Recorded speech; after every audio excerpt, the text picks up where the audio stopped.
Hi, I'm James Krause, creative director at Scene Magazine, and welcome to the Shuck Cleveland preview Google Hangout. Shuck is coming up on October 25th. It's going to be at Tyler Village from 6 p.m. to 10 p.m. And we've got a great sort of indoor-outdoor location that kind of gives us a lot of cover if the weather turns ugly, but should be a lot of fun no matter what. And this event is all about shucking. So what we thought would be fun is to get together some experts on the topic. I'm joined by Jimmy Cantanese of Cantanese Classic Seafood and Adam Smith of CLE on the Halfshell. Ben Lloyd, who's the owner of Pangea Shellfish, may be joining us in a little bit. I think he had a bit of an oyster emergency to tend to. So let's kind of kick things off right now. Jimmy, I wanted to just ask you, what is the market for oysters like here in Northeast Ohio? Are Clevelanders kind of gaining more of a taste for oysters? Yeah, I think so. I think that the oyster market in Cleveland is growing every day. People are becoming more and more aware of the product and starting to take advantage of it. Yeah. Yeah. And you've your family's been in the seafood and the shellfish business for quite some time, correct? That's correct. Yeah, my father and my uncle started way back in the 80s with a wholesale distribution of seafood and oysters and clams, and they've kind of indoctrinated me, and I've grown up with the business with them. So it's been a minute. So yeah. And so, to somebody who might think about an oyster as being like just a really high-end food that is really only for a really acquired taste, I mean, is there sort of a more casual market for it as well? yeah, you know what? There's an oyster for everybody out there. So not everybody wants to pay for the cream of the crop, the Kumamotos, the Balan oysters out there. But there are some cheaper commodity oysters that are still good oyster, a good clean oyster, good flavors, salty, that everybody has access to. There are a couple restaurants in Cleveland that do them for a pretty reasonable price, and you can pick them up in the retails. I know Heinen's is a great selection. Naughty Mermaid downtown here does a great happy hour with oysters. So there's an oyster out there for everybody, not just the white tablecloth guys. Cool. Well, speaking of more sort of casual oyster types of events, Adam Smith, CLE and the Halfshell. Why don't you kind of just tell us a little bit about what you do? Adam is going to be kind of our shucking master at the at Shuck Cleveland, but I wanted to give you a chance to kind of talk a little bit about what you do and how people are working with you with oysters. Yeah. So Cleveland on the Halfshell. This plan hatched several years ago. As I always loved oysters, I've loved to shuck for people. I like them to enjoy a wonderful product right from the sea. And so I decided to start Cleveland on the Halfshell because so many people were saying to me, "Hey, you and your friends like to get together and eat oysters. Well, why don't you start a little business?" So I did, and it's taken off from there. I'm finding these oysters I'm getting from Jimmy at Cantanese are absolutely fantastic. I'm finding that people are enjoying oysters for the first time in Cleveland. I don't know how many times I have people saying, "I've never had an oyster before," and now they're having 6 or 12 or 20 at a single seating. These are the folks that are kind of putting me out of business sometimes. But no, I really enjoy seeing the person's face for the first time eating an oyster and saying, "Hey, God, that's really good." With just a few drops of mignonette or some Tabasco sauce or something, just a clean, unadulterated oyster. And folks really enjoy the idea of watching their food being shucked right in front of them. They know it's fresh. They know the product's it's a quality product, and it's kind of a novelty too, which wears off after the first couple dozen. But no, love it, and I can't wait for more business. And so, just a little bit about some of the kind of like the social aspect of people gathering around. Do you see people kind of talking about what they're tasting and either for the first time or just kind of comparing different types of oysters? Well, yes, and it's kind of neat. what you can often tell people what they're going to expect to taste, and they'll taste it. And sometimes if you just listen to them, they'll say, "Oh, that was not just salty, but there was a melony finish, or it was a kind of a bitter finish, or it was, you know, the different tastes. The more they chew it, the more flavors they're going to get out of the oyster. Of course, some people just like to swallow them, and all they taste is whatever topping they put on it. And you've got some of the crowd that likes to make an oyster shooter by adding an oyster just to a small shot glass of beer and maybe some Tabasco sauce and cocktail sauce on top of that. So they're mostly tasting the beer and the cocktail sauce. But yeah, people get whatever they want out of the oyster, whatever they're thinking about. They're gonna pull that flavor right out of it. Mostly, I say it tastes like the ocean. It tastes like the fresh the seashore. But people just enjoy, and they also enjoy the aspect of telling. It's like you're drinking fine wine and being able to say, "Oh, that has an oaky finish." Makes you sound important and know what you're. At least you sound like what you. Sounds like you know what you're talking about. And Jimmy, just with the event coming up on the 25th, we're working with you on picking out a nice selection of oysters. I think there's between 6 or 7 different varieties. What are you looking at for the 25th, and also what are sort of some of the flavor profiles? What should people be looking for? Well, we're going to have a nice selection for you guys out there on the 25th.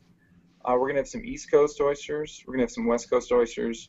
We're going to try to pick some northern oysters and some oysters from there out in mid-Atlantic Virginia area there. And these different oysters, they're all going to have different flavors. A lot of what gives an oyster its flavor is where it's grown, where the waters that it's actually coming from. If it's an oyster, if it's an oyster that's on the bay side or seaside, it's going to influence its salt content to it. So when an oyster has a lot of freshwater influences from rivers running off by it, it's going to have more of a sweet flavor, less salty. And then there's an open water ocean oyster. It's going to have probably a little bit more salt to it. And then there's huge differences in flavor profiles as far as the West Coast go. You're going to have those metallic, creamy flavors to them. But more specifically, the oysters that we're probably going to have there, we're probably going to see some good Malpacks up there from PEI. Again, another one from up there in PEI. We're probably going to pick out a Conway Cup, a Conway Royale. And we'll have to see what else is looking really good right then. But I'm thinking maybe a Chickatee cultured salt and a Misty Point. So Great. And then I think we were looking at some West Coast oysters as well. Maybe you could just talk a little bit about that. I mean, Adam or Jimmy, among people who know oysters, the East and West Coast, the first thing is the visual on it, right? I mean, they look different. That's absolutely right. The West Coast oyster, by and large, is going to be a lighter shell. It could even have some green overtones on the outside. I was looking over some of my notes so that the Fanny Bays, they can be large. But they've got big ridges. Traditionally they're harder to shuck, although I haven't found that to be the case yet. They seem to pop up pretty well. The shells hang together, and yeah, the taste variations are very different. If you're able to have a West Coast and East Coast oyster, just say a Chickatee oyster, which is going to be a very salty oyster, you put them next to each other and say something from Olympia, a particular variety from out there, it's going to completely different flavor profile. Okay, great. It looks like Ben actually joined us, which is great. Hi, Ben. How are you? Hi, guys. How are you? This is Ben Lloyd, who's the owner of Pangea Shellfish. Ben, you're joining us from where in Massachusetts? I'm in Duxbury right now. Okay, great. I understand that you were out on the water today. There was a storm coming through? There is a storm, yeah. It hasn't gotten bad so far. So far, just a little wind, but yeah, we have an oyster farm here in the bay also. So I just came off the water for a little bit to join the call. Cool. So I'm at the Maritime School right now, which has a good Wi-Fi connection. So. Nice. Yeah, if you could just tilt your camera up a little bit, we're losing your mouth with the other way. There you go. Great. Yeah, great. So yeah, we were actually one of the questions I wanted to ask you, Ben, was just if you could just give us a little bit of an idea of how oysters are grown. I think that you know, it kind of sits somewhere in between being a wild caught product and being a cultivated, more like farm product. Is that correct? Yeah, I mean, there's kind of, I guess, three classifications. So you have product that's purely wild, that that occurs naturally, spawns in the wild, sets on rocks, shell, sand, kind of any suitable surface, and reproduces naturally in the wild, like any wild population would.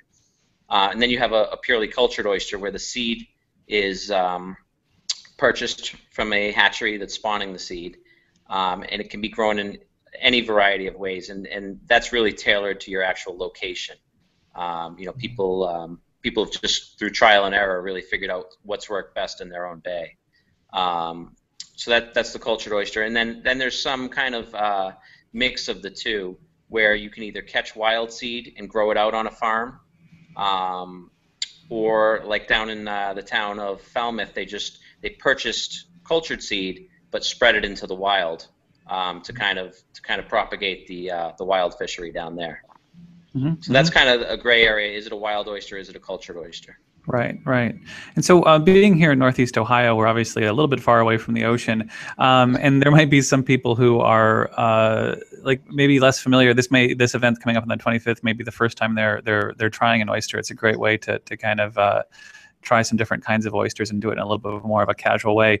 We were talking about flavors before and kind of just what to look for when you're trying your first oyster. I don't know if you've had any experiences with the uninitiated trying an oyster and kind of coaching them through what to look for. Yeah, I mean, I remember my first was a Wellfleet oyster, and you know, that did the trick for me. I was hooked. But I always tell people to start with something small, just because you don't want something overwhelming for your first try. And I always go with something. I think a lot of people. I've found that you know, a small East Coast oyster is something good to start with. Something like a Saint Simon, Irish Point, something like that. It's not going to overwhelm them. It's kind of going to be more of a I don't want to say a neutral flavor, but something that's not going to really be you know, overwhelming, like say a Balan, or maybe even like some of the West Coast oysters could be. Mm-hmm, mm-hmm. And Jimmy, you've actually been eating oysters probably since you were a teenager, right? Or maybe even earlier. What was it? Something that was just an instant love for you? Yeah, oysters have been a passion of mine since I first started eating them. You know, I wasn't as lucky to have a Wellfleet oyster like Ben was for his first oyster. I had a muddy Delaware Bay, which was a different experience. But no, oysters, I've been growing up with those oysters, and yeah, it's been a passion of mine. Cool. For years now. So one thing that we were, you actually were sharing, you and Adam were showing different knives that are used. You want to kind of share the I don't know if you have a selection of knives there that are used for shucking, and maybe kind of talk a little bit about what the technique actually is. Yeah, sure. Adam, you want to start? Yeah, I can jump in for a few minutes, and you can jump in too. I started shucking oysters years ago in various restaurants that I worked in Florida and also in North Carolina. And I used a variety of different knives. I've kind of always come back to this particular knife right here. You can see it in front of me. About a 5.5-inch knife, very skinny. Oysters are all left-handed, as you probably have realized if you ever held one in your hand. It's large on the left-hand side. And what I generally do is I don't use a glove when I shuck an oyster. Unless it's a competition, and I do that because it keeps the product cleaner. And if I'm just shucking these and giving them right out to people, I want to make sure they get the cleanest product available. And you find the hinge and you just gently insert the knife. It's all technique. You don't need much muscle at all. And you get the knife in through the hinge and you cut the top adductor muscle. You scoop around, you cut the bottom one, and hopefully you haven't chopped the meat up too badly. And you present the oyster on a bit of ice, and it should be eaten while it's still kicking. That's what I say to the people, and they're like, it's still alive. I'm like, wow, it's not a sentient being, but it's still got some muscles going on in it, and it tastes so much better when it's just freshly. you know, that's the thing. When you go out to restaurants and you order a dozen oysters, they come. Who knows how long they've been shucked? They could have been shucked the night before and spritzed down with some cold water. You never know. So I always tell people, if you can't see it being shucked, don't trust that it's fresh. Always watch your oysters being shucked. Jim, did you want to look at the? You had an oyster knife there that you were saying was a little bit different than. Yeah, I have a couple different oyster knives here. I have one that Ben was nice enough to supply me with here. It's similar to Adam's. It's got a longer metal tip to it. It's got a little bit of a curve. I don't know if you can see it on the camera there, but it's got. It looks like we may have lost Jimmy there. Yeah, to jump in a little bit, I'd really like to try out that curved tip one. Apparently, it's easier to cut the bottom muscle. But yeah, you know, you kind of stick with whatever you're used to, and I'm used to this particular knife. I just can't wait to see all the volunteers trying out with their new blue-handled knives. It's going to be fun. Hopefully nobody's going to cut themselves too bad. I'm sure we're going to have a few Band-Aid moments, but it shouldn't be too bad. Ben, did you want to? Did you have anything to add to the actual shucking conversation while we wait for Jimmy to come back on? Looks like Jimmy's there, but the knife that Jimmy has it's called the New Haven style, which is actually the knife that I prefer. And yeah, that bent tip kind of provides a little bit of a fulcrum, where when you first insert the knife into the hinge, it kind of provides a fulcrum where you can pop it open. It makes that step a little bit easier. Okay. Great. Jim, do you? We were just talking about the New Haven style knife. You had another knife there as well. I do. I have another knife. I'm not sure the technical term of it, but it's pretty different than the other one though. It's a shorter blade. It's got a pretty sharp sides to it, and it's all about feel, about what feels comfortable in shucking these oysters. But it looks like Jim may have fallen out again. Oh, there he is. Yeah, but it's just all about finding what's comfortable for you. Okay, cool. Yeah, we talked a little bit about this before, but Ben, I wanted to come back to you and ask, have you seen the market for oysters changing, growing, getting more diverse in terms of its geography? Yeah, it's the market's definitely been growing. It's been on a steady path of growth now for I'd say 15 years. We started our wholesale company about 13 years ago, when it was kind of emerging at that point.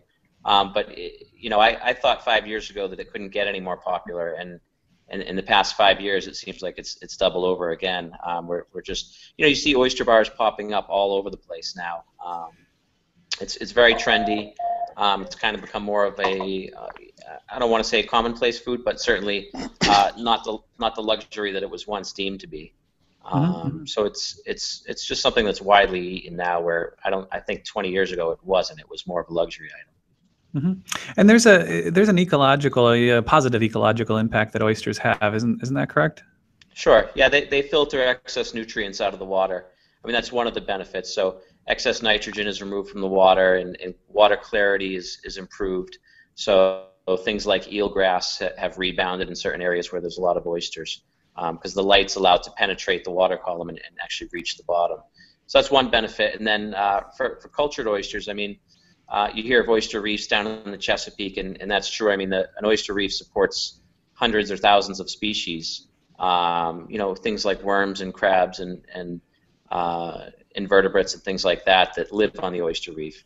And even on a farm like ours, where we have 200 to 250 cages out there, it's sort of an artificial reef. So you have juvenile fish, lobsters, crabs that live in the cages with the oysters, and they kind of seek refuge in there. And so it kind of provides a nursery area for them to escape predation. Cool. Yeah, I wanted to, in terms of oysters becoming like you were saying, like the oyster bars kind of popping up and sort of people approaching oysters in a different kind of way. What do you think that's about? I mean, is that like you said, it's trendy, but do you think it's fitting into some larger trend out there? Well, I mean, I think you look at the push for something for local food. So in Massachusetts, people love Massachusetts oysters. So I think it starts with that. They want something fresh and local, and it is sustainable, and then I think they kind of branch out from there and start to look at, oh, there are other oysters out there. I could try something from British Columbia or New Brunswick. But yeah, I think it's just a nice fresh product, and it's something that is sustainable, and I think people seem to like that. It's trendy. I mean, I think certainly people eat them because it is trendy. I totally agree with you, Ben. It's got a kind of that artisanal cachet right now in Cleveland, because so many people just haven't tried them yet. But I do find that when they try them, they're hooked. They're hooked for life, pretty much. And then the next every event I have, if I have returning people, they're looking for an even more unique species of oyster, or a more unique flavor combination. But yeah, I would say definitely that. I don't know how many times people say, well, where do you get your oysters from Lake Erie? I'm like, they don't grow in freshwater. But yeah. So I'm going to throw a question out to everyone. Just in terms of what to put on an oyster, do you put anything on them, or is there a favorite that somebody has? Well, for your first oyster, I'd probably just try to get the flavor of the oyster without anything on it. And then after you've kind of tasted that a few times, then I would start adding accoutrement to it. Yeah, I agree. I also agree with what Ben was saying before. Start out with a smaller oyster that's not not crazy, or maybe maybe Jimmy said that. But yeah, when I serve my first oyster to people, I try a few drops of mignonette, which is a champagne mignonette with some shallots, just a few drops of that on it, and a smaller oyster. Try to start it with a small one for the first one, but after that, sky's the limit. You can add horseradish if you want to, or just eat them naked, or it doesn't matter to me. I don't care what you put on them. A few drops of lemon, maybe a little bit of key lime is real good too. Yeah, I'm definitely a fan of lemon, or nothing at all. At least when you're first trying an oyster, so you can taste what it actually tastes like. I feel like the cocktail sauce, the horseradish, Tabasco especially, I think it kind of hides the flavor of the oyster. So if you want to actually taste it and taste what it should taste like, I'd say maybe a few drops of lemon, or just eat it as is. And then if you decide after that to add something, cocktail sauce is okay. A little bit of mignonette. Some of them I think can be a little overpowering. I guess maybe I'm more of a purist, but I think some of them drown out the flavor a little bit. Mm-hmm. So oysters are a lot like wine in that the kind of experience and the atmosphere around consuming oysters kind of influences your taste. Just going to ask everyone favorite oyster experience, taste or atmosphere or both.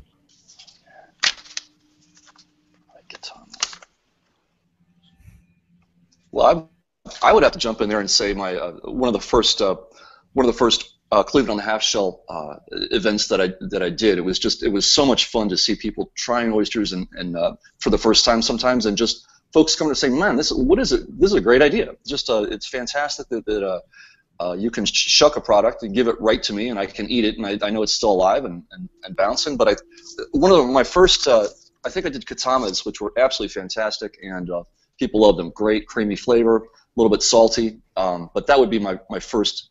Yeah, the first positive experience as Cleveland on Halfshell doing that. Cool. Jimmy or Ben?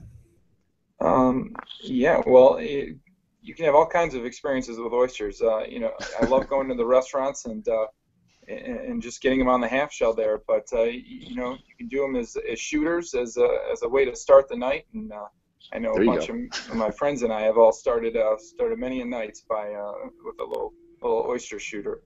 So it's always a good start of a night. Cool. Yeah, it's funny. I don't eat them out that often. I mean, it's being in the wholesale business. Sometimes it's hard to fork over the $3 a piece. So a lot of times when we eat them is on the water right out of the farm. We're trying to see what they look like and if the meats are fattening up and sweetening up, and just kind of what the general quality looks like. So we'll eat them out on the water, or in my warehouse, we get a shipment of something new in that we want to try out. So that's more often than not, that's when I'm eating an oyster. Cool. My family will not eat them. My wife and kids won't touch them. So Really? It's not really a common thing that I bring them home. That's really funny. So yeah, we're gonna end things there. Again, Shuck, yeah, Cleveland's coming up on October 25th. It's a Scene magazine event. It's gonna be a lot of fun. We're gonna have a whole bunch of different varieties of oysters there, beer, wine, and lots of other different kinds of food too. So check out the website, Shuck, yeah, CLE, and you'll certainly see Adam and Jimmy there, and Ben, we wish you could be here for it, but we understand that it's a far trip there. So thanks everyone again, and we'll see you all soon. Hey, thanks. Yeah, good luck at the event. Thank you. Thanks a lot. Take care.